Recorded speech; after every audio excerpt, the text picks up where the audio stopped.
Iglesia Bautista Pacto de Gracia, Temuco. Este sermón se titula Cuando Dios llama por nombre, la respuesta correcta al llamado de salvación, basado en Génesis 28, capítulo 10 al 22. Salió pues Jacob de Beerseba y fue a Harán, y llegó a un cierto lugar y durmió allí, porque ya el sol se había puesto, y tomó de las piedras de aquel paraje y puso a su cabecera, y se acostó en aquel lugar. Y soñó, y he aquí una escalera que estaba apoyada en tierra, y su extremo tocaba en el cielo. Y he aquí ángeles de Dios que subían y descendían por ella.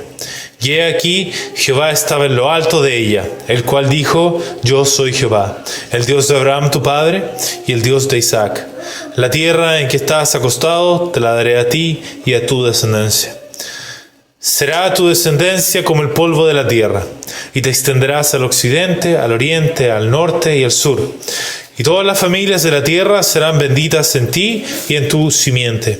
He aquí, yo estoy contigo, y te guardaré por donde quiera que fueres, y volveré a traerte a esta tierra, porque no te dejaré hasta que haya hecho lo que te he dicho. Y despertó Jacob de su sueño y dijo: Ciertamente Jehová está en este lugar, y yo no lo sabía. Y tuvo miedo y dijo: ¡Cuán terrible es este lugar! No es otra cosa que casa de Dios y puerta del cielo. Y se levantó Jacob de mañana, y tomó la piedra que había puesto de cabecera, y la alzó por señal, y derramó aceite encima de ella, y llamó el nombre de aquel lugar Bet-el, aunque Luz era el nombre de la ciudad primero. E hizo Jacob voto diciendo: Si fuere Dios conmigo, y me guardare en este viaje en que voy, y me diere pan para comer, y vestido para vestir, y si volviere en paz a casa de mi padre, Jehová será mi Dios. Y esta piedra que he puesto por señal será casa de Dios, y de todo lo que me dieres, el diezmo apartaré para ti. Que el Señor añada bendición a la lectura de esta porción de su palabra. El propósito de este sermón es que sepas reconocer si Dios te está llamando en tu interior, para que reconociéndolo tengas la actitud correcta. ¿Para qué? Para proceder ahora a un arrepentimiento completo por medio de la fe en el Señor Jesucristo. Y esto es importante porque estamos en los tiempos antes de la segunda venida de Cristo, en donde Dios llama a los pecadores a reconocer que han cometido pecado en contra de Él, que por la culpa que conlleva el pecado merecen sufrir eterna y conscientemente alejados de Dios, y que toda su disposición, formas de pensar e intenciones necesitan ser reformadas según lo que dice Dios. Y todo esto confiando en que los sufrimientos y muerte del Señor Jesús satisfacieron la justicia de Dios en favor de pecadores. Pero también confiando en su resurrección como una confirmación de esto, y confiando en que está vivo hoy como un mediador para poder nosotros acercarnos a Dios y de esta manera ser escuchados. Pero no solo escuchados, sino que también salvos por su obra. Pero Dios no solamente hace un llamado por la boca del predicador cuando predica fielmente su palabra, cuando se anuncia este mensaje, sino que hace un llamado silencioso al corazón que planta una semilla de salvación que luego comienza a germinar. En este contexto, esta semilla puede encontrar cierta resistencia para germinar. En otras palabras, para culminar en una fe verdadera en Cristo, que es para salvación. Así, por una parte, unos escuchan de su indignidad, de su culpa delante de Dios y de lo mucho que son corruptos, y esto hiere su orgullo. Este orgullo que decía: de seguro algo bueno tengo delante de Dios, de seguro no soy tan malo como otros, de seguro mis intenciones son buenas a los ojos de Dios. Ante esto, su reacción inicial es tomárselo como un ataque personal, imputando malas intenciones o hipocresía al predicador o a la iglesia, y buscan descartar todo de esa manera. Pero no lo logran, porque la incomodidad no desaparece a medida que pasa el tiempo, y pareciera que escuchan un eco de esas palabras que no terminan, no importa cuánto traten de distraerse. Y por otra parte, otros escuchan sobre su insignificancia delante de Dios, sobre su condenación y de lo mucho que son miserables, y esto hiere su sentido de seguridad. Este sentido que decía, de seguro lo que he hecho en mi vida es significativo para el mundo, hace una diferencia. De seguro que si sigo así las cosas van a estar bien cuando yo muera. Y de seguro que las cosas que valoro y por las que invierto mi vida son verdaderamente valiosas. El Evangelio hiere todo esto.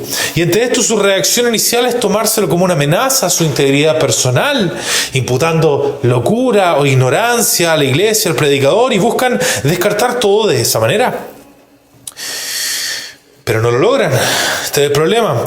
Porque cuando vuelven a participar en sus vidas cotidianas se dan cuenta que algo ya cambió. Algo no es igual.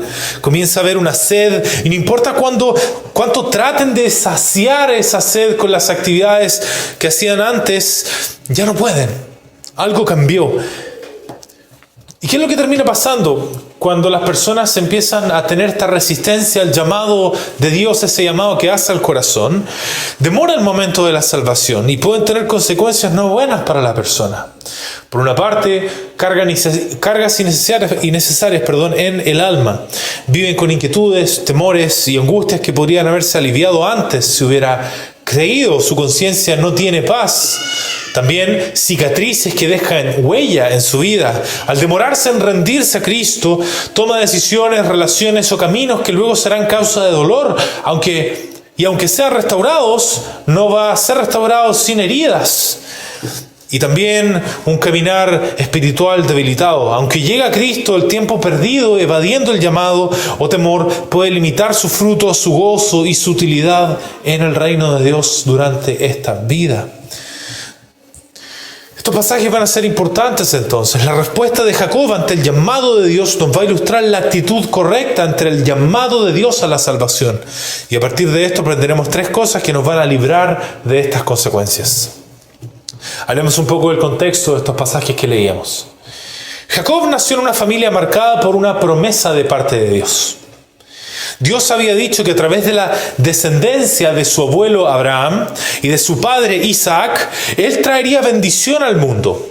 Jacob creció sabiendo que había un propósito espiritual sobre su familia, un llamado especial. Desde joven Jacob mostró que deseaba esa bendición, pero no confió en Dios para recibirla.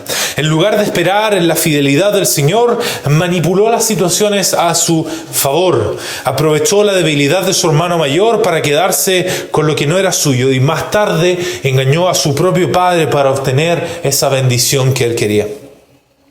En su corazón, Jacob no confiaba que Dios obrara por gracia, sino que actuaba como si todo dependiera de su propia astucia.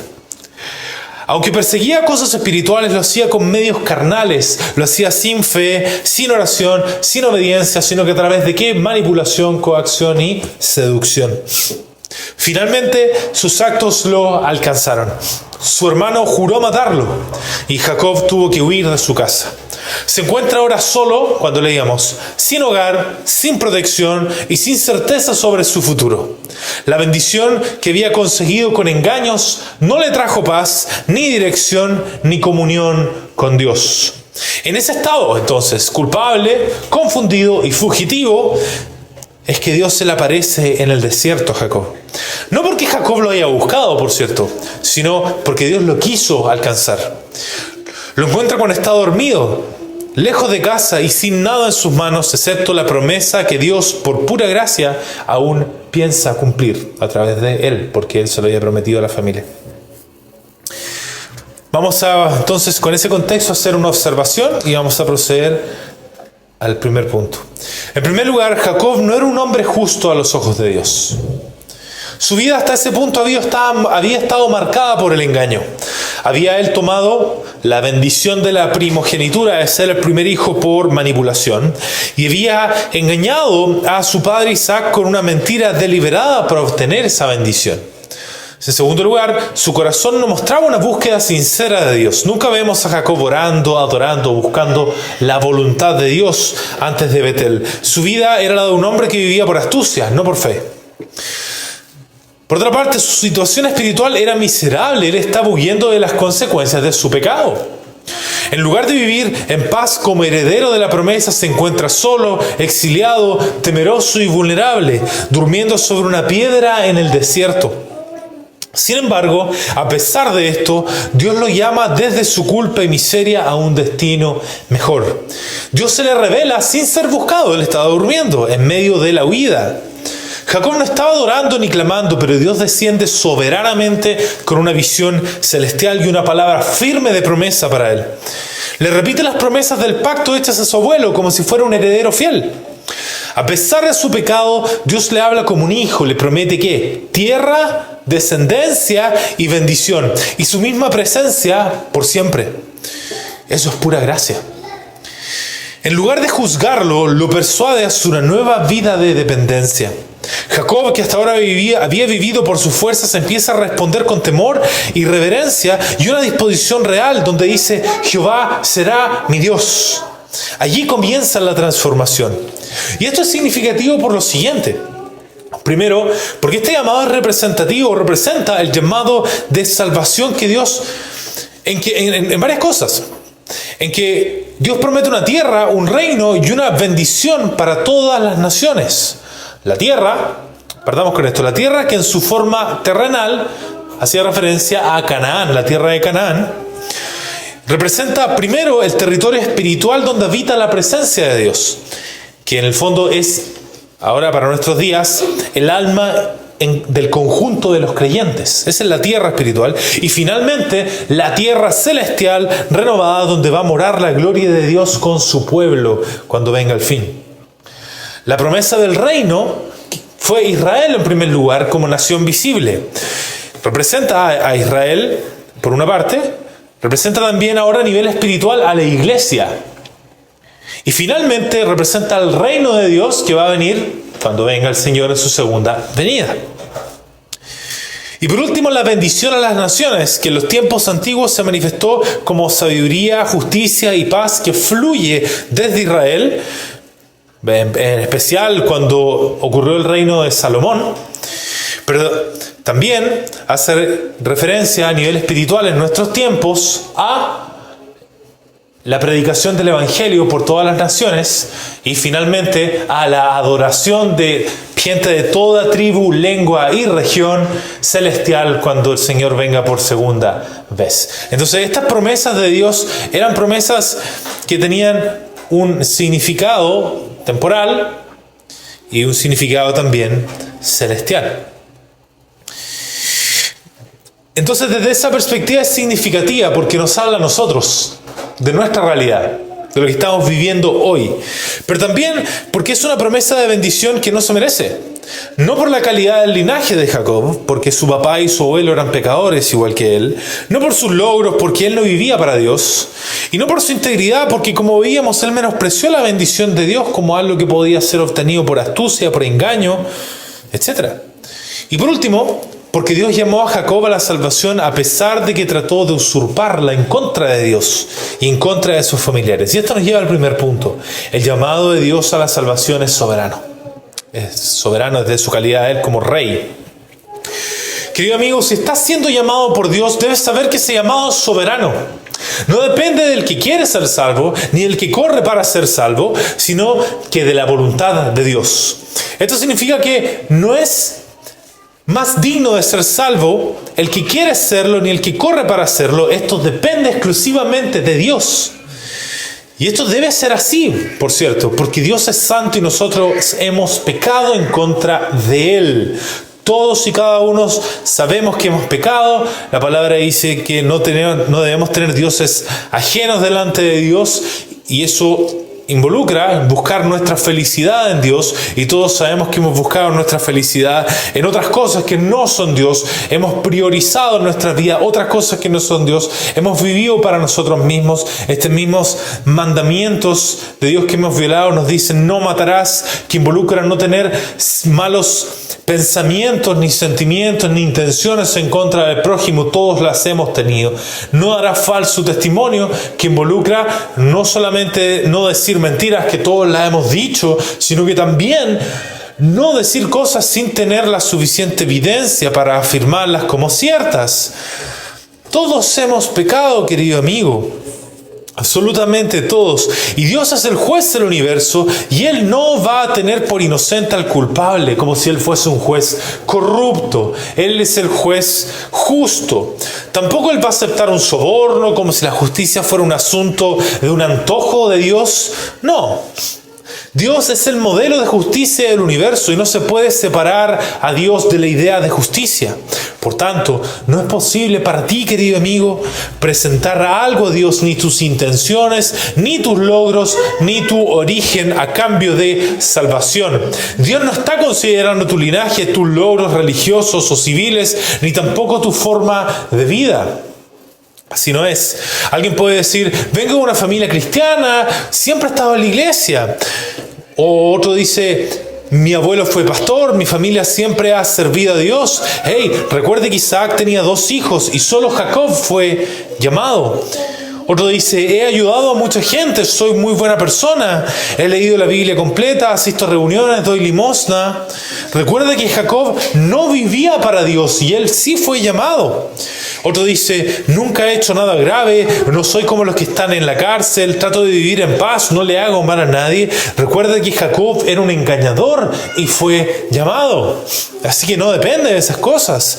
No, la salvación no se puede lograr o conseguir desde la tierra. Si hay salvación, esta salvación debe venir desde el cielo. Nadie es digno de esta salvación, pero esto significa 2 cosas, querido amigo. Quizás tú dices, ¿cómo yo que soy más justo que el resto va a recibir lo mismo que los menos justos? Eso no va con mi integridad. El problema es que la justicia y la injusticia no están en un espectro, querido amigo. No es que hay una balanza universal de justicia e injusticia. No es que sean 2 valores en una misma regla de medida. La justicia es perfección y todo lo que no es perfección es injusticia. Así puedes decir que eres menos injusto que otros, pero de ninguna manera puedes llamarte justo. Porque la palabra dice, no hay justo ni aun uno. No hay quien entienda, no hay quien busque a Dios. Todos se desviaron, a una se hicieron inútiles. No hay quien haga lo bueno, no hay ni siquiera uno.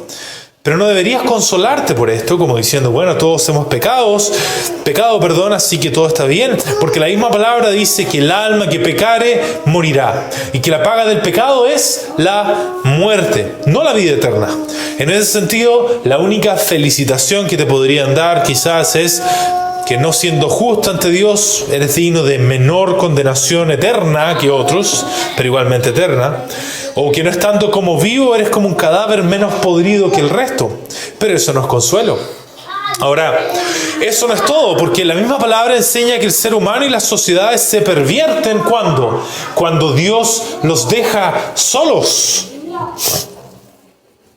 En otras palabras, de no ser por ese favor común de Dios, esa gracia común de Dios, tú serías igual o peor que el resto de gente con la que te comparas. Y Dios sabe exactamente cómo hubiera sido de no haber sido porque Él te puso barreras en tu vida para que no siguieras cayendo en la maldad.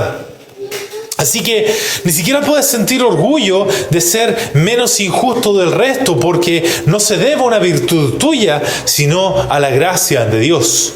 Por tanto, querido amigo, no dependas de tu propio sentido de dignidad, de logro y moralidad, porque ante Dios simplemente no es un refugio para el juicio final. Quizás tú dices, pero esto que enseñan es muy radical, nadie podría vivir de esa manera. Pero querido amigo, el problema es que tú estás partiendo del supuesto que el estándar moral debería estar a tu alcance natural. Como si la ley de Dios debiera ajustarse a tus capacidades actuales. Como si la exigencia de Dios estuviera diseñada para que tú pudieras cumplirla sin necesidad de redención, de una obra de salvación de parte de Dios. Pero la palabra enseña todo lo contrario. Que la ley no fue dada para mostrar cuán capaces somos, sino cuán necesitados estamos. Por las obras de la ley, dice, ningún ser humano será justificado delante de él, porque por medio de la ley es el conocimiento del pecado. Entonces, la ley no es una escalera para subir al cielo, es un espejo para mostrarte tu verdadera condición delante de Dios. Así que, si te parece imposible vivir conforme a lo que Dios demanda tal como estás ahora, tienes razón. No puedes. Ahora, no puedes no porque te detenga algo en la naturaleza humana, o tengas como una incapacidad natural, sino porque te es imposible enfrentar tu propia maldad y vencerla. No naciste queriendo. Si no naces de nuevo, nunca querrás ni tampoco podrás. El hombre natural no percibe las cosas que son del Espíritu de Dios y no las puede entender porque se han de discernir espiritualmente. Pero ese es precisamente el punto. Dios no te está pidiendo que te salves a ti mismo. Te está mostrando que necesitas un Salvador. Que el Evangelio no es una sugerencia para mejorar, sino un llamado a morir y resucitar con Cristo. Con Cristo estoy juntamente crucificado y ya no vivo yo, mas vive Cristo en mí, dice un apóstol. Entonces, si dices, nadie puede vivir así, recuerda, nadie puede sin Cristo. Pero todo el que está en Cristo, nueva criatura es, dice la Biblia. No vive ya por su fuerza, sino por la gracia que le es dada por Dios. Porque Dios es el que en vosotros produce así el querer como el hacer por su buena voluntad, dice la palabra. Por tanto, no uses tu debilidad como una excusa para rechazar el camino, sino como razón para correr al único que puede darte fuerza, perdón y nueva vida.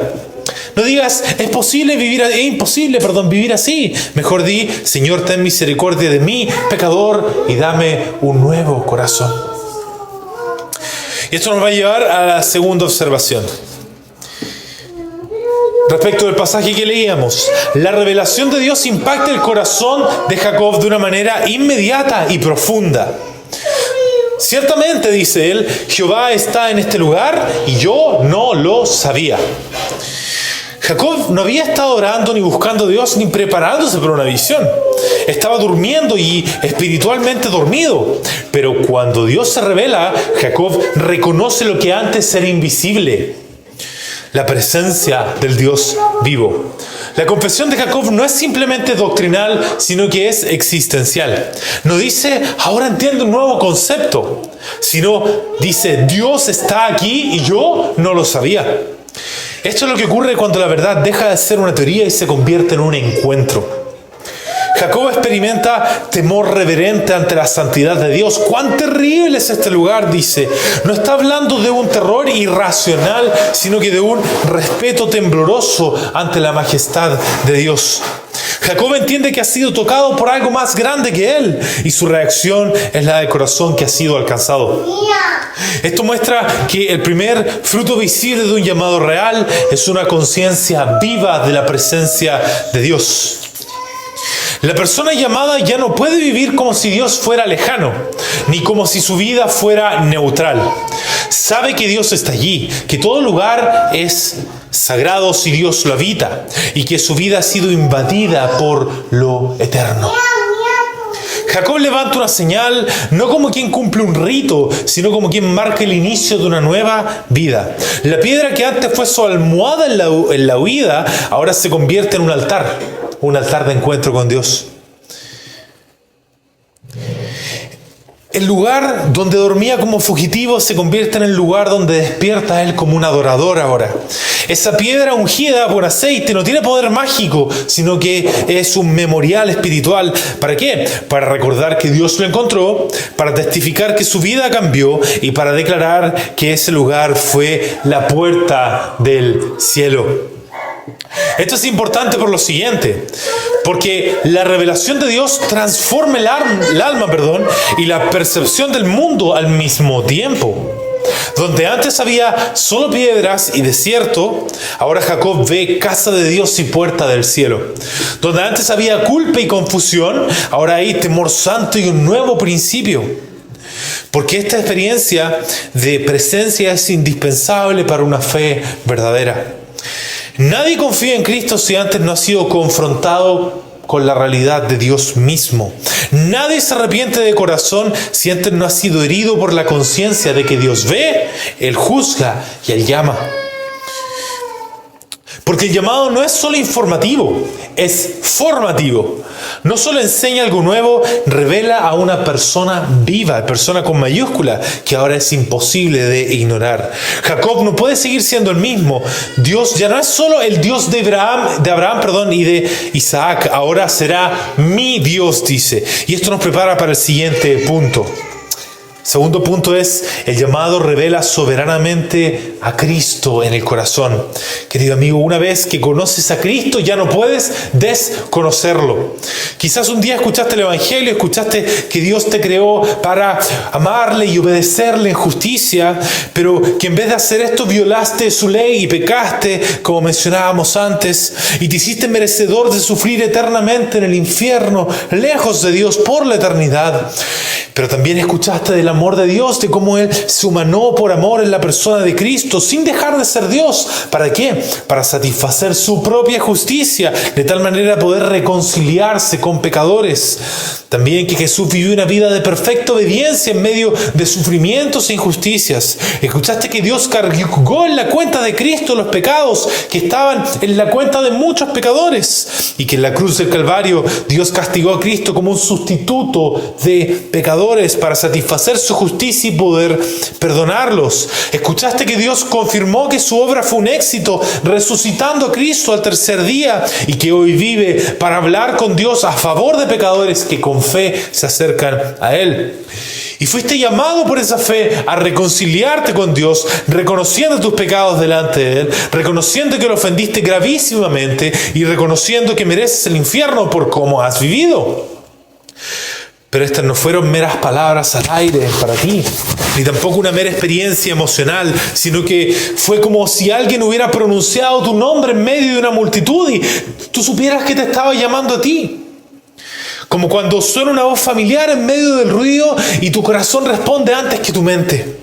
Así se sintió, como algo personal, como algo como directo, como algo inconfundible. Tal como Jacob despertó sabiendo que había estado delante de Dios, así también el alma despierta cuando Cristo se revela. Ya no puedes vivir como si nada hubiera pasado porque has visto al invisible. Y aunque luches, dudes o caigas, ya no puedes escapar de esta verdad. Has sido alcanzado por la gracia de Cristo. Cristo se ha hecho presente en tu vida, no como una idea, sino como una persona que ahora ves, que ahora oyes y ahora temes. Por supuesto, por la fe, no por los sentidos. Tienes el mismo efecto de verlo, el mismo efecto de escucharlo, pero sin usar tus sentidos, sino por la fe. Esa conciencia es la semilla que luego germina como una fe que lleva al arrepentimiento para salvación. Esa conciencia es sumamente importante porque cuando algunos son llamados se dan cuenta de que algo cambió en ellos. Las cosas ya no son como antes, pero no pueden explicarlo de la manera en la que normalmente explican el resto de lo que experimentan. Entonces algunos se lo atribuyen a una causa psicológica y dicen estoy confundido, debe ser la ansiedad, algo emocional me está afectando. Y aunque las emociones están presentes, no pueden explicar por qué su alma no se sacia como antes. ¿Por qué todo lo que antes le llenaba ahora parece vacío? No es solo una crisis, es un despertar espiritual esto lo que se está viviendo. Otros lo interpretan como una causa social. Dicen, estoy influenciado por el ambiente, son estas ideas nuevas que escuché, quizás necesito cambiar de entorno, pero aunque se aíslen, cambien de círculo, busquen distraerse, la inquietud persiste. Porque no es solo un mensaje nuevo, es Dios mismo hablándote al corazón. Y otros lo explican desde lo biológico y dicen, debe ser el estrés, quizás estoy hormonal, algo físico me tiene mal. Pero no hay descanso, ni medicamento, ni distracción que apague el eco de esa voz interna que llama, arrepiéntete, ven a Cristo. No es un desequilibrio químico, es tu alma oyendo la verdad. Es desde aquí en adelante que resulta importante poner atención a la disposición de nuestro corazón para responder adecuadamente a ese llamado. Y esto nos lleva a la última observación que nos llevará al último punto. El voto de Jacob el voto que Jacob hace, puede parecer a primera vista un acto de fe débil o condicional. Él dice, si Dios va conmigo, si me guarda, si me da pan y vestido, si vuelvo en paz, entonces Jehová será mi Dios. Pero esto no es un intento de manipular a Dios, no es una negociación como escéptica, sino la respuesta inicial de un corazón que está comenzando a despertar esta realidad de la gracia. Jacob no está poniendo condiciones como alguien que duda de Dios, como diciendo, pruébame que tú eres Dios y yo voy a seguir contigo. No, sino que está intentando procesar en términos humanos lo que ha oído de parte de Dios que lo ha alcanzado. El Dios que se le ha revelado le ha prometido, yo estoy contigo, te guardaré, te traeré de vuelta, no te voy a dejar. El sí de Jacob no es una duda de la fidelidad de Dios, sino una declaración de disposición. Si esto ya es así como Dios dice, estoy abierto a que Dios sea mi Dios. De eso se trata. En otras palabras, es la forma incipiente de una fe que, aunque sea frágil, ya se ha rendido a la posibilidad de que Dios sea su todo. Es como si dijera, espero con un deseo sincero ver a Dios cumpliendo su palabra, y cuando lo vea, quiero que Él sea mío para siempre. Esto no es una fe madura, pero es una fe naciente que se atreve a seguir en el camino por el cual Dios lo ha comenzado a guiar. Así, el voto de Jacob no contradice el llamado soberano de Dios, sino que confirma que el alma alcanzada por la gracia empieza a caminar con pasos de obediencia titubeante, pero real. No hace una declaración total ni perfecta, pero se rinde en la dirección correcta. Estoy dispuesto a caminar contigo. Estoy dispuesto a depender de ti. Estoy dispuesto a que mi fe crezca hasta que tú seas mi Dios. Y esta es precisamente la actitud que introduce el siguiente punto. La respuesta correcta al llamado es una disposición humilde a conocer más de Dios. Querido amigo, esta es la manera de atender el llamado de Dios. Es simple. Dios quiere atraerte con lazos de amor. Él sabe que tienes obstáculos para creer.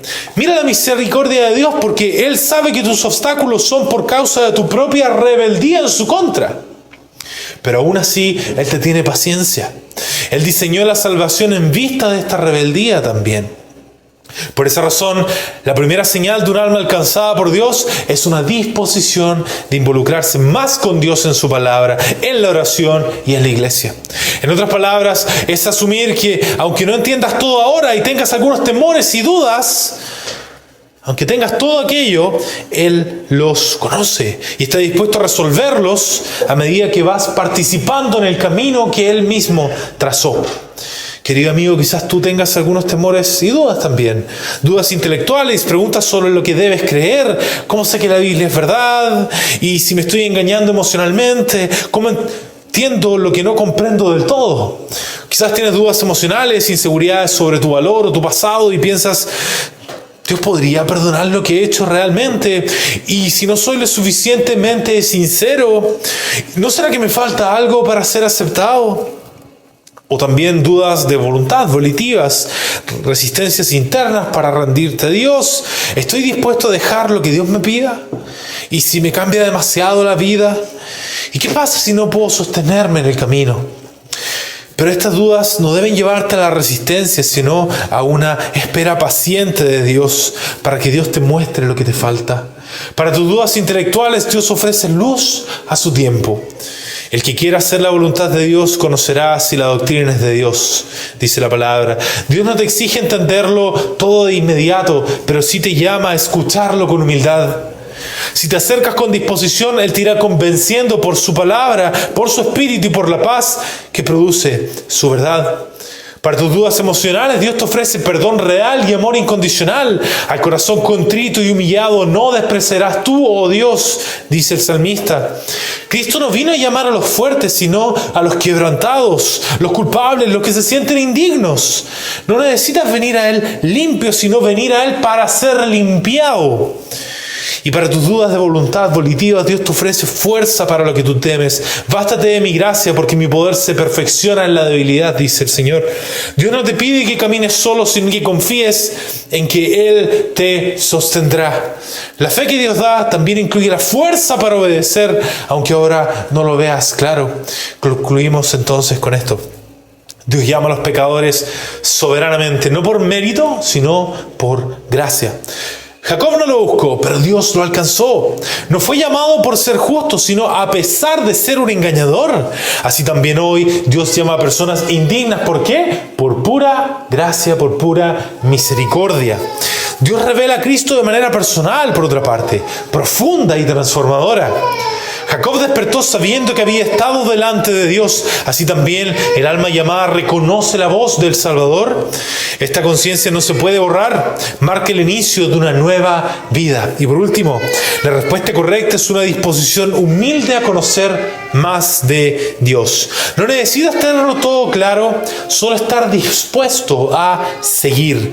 No se espera perfección, sino apertura a ser guiado. Esa disposición ya es un fruto del llamado eficaz de Dios, cuando llama a Dios al corazón. Querido amigo, si hoy Dios te está llamando, no endurezcas tu corazón. De eso dice la palabra. No esperes a tener todo resuelto. Acércate con lo que tienes, tus dudas, tus temores, tu carga. Y dile, Señor, si tú estás conmigo, yo estoy dispuesto a seguirte hasta que seas mi Dios. Que el Señor te ayude a conocerle para su gloria.